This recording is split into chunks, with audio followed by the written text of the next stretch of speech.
أعوذ بالله من الشيطان الرجيم بسم الله الرحمن الرحيم. Chers Azadar, Assalamu alaikum wa rahmatullahi wa barakatuh. Nous voici à nouveau réunis pour parler de la vie de la noble dame Sayyida Fatima al-Zahra alayha salam.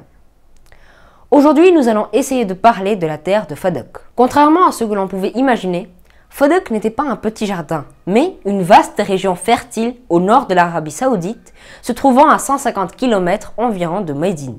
Cette région appartenait autrefois aux Juifs et renfermait palmeraies, dattiers, diverses fermes, dont les revenus étaient estimés entre 25 à 70 000 dinars. Comment cette terre est donc venue en possession de Rasul Khuda?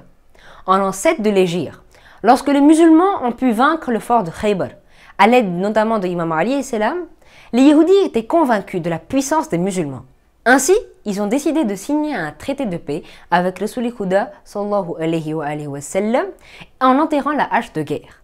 Ils ont alors offert la terre de Fadak à Rasul Khuda en guise de cadeau à titre personnel, ce qui devenait donc sa propriété privée. C'est ainsi que les revenus de Fadak allaient directement au messager d'Allah et sa famille. Lorsque le verset 26 de la sourate Al-Isra et donne aux proches parents ce qui lui est dû a été révélé, le saint prophète sallallahu alayhi wa sallam a offert cette terre de Fadak à Bibi Fatima Zahra alayha salam. Plusieurs érudits des Ahl Sunnat ont mentionné ce fait dans leurs ouvrages. Donc, comme Rasul Khuda avait offert cette terre à sa fille de son vivant, cette terre n'était plus une propriété de Rasul Khuda, mais celle de Bibi Fatima Zahra alayha salam. Bibi Fatima alayha salam avait pris en main la gestion de Fadak et partagé les revenus avec les nécessiteux.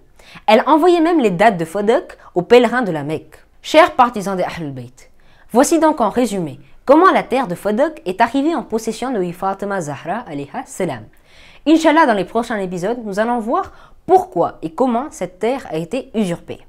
Wassalamu alaikum wa rahmatullahi wa barakatuh.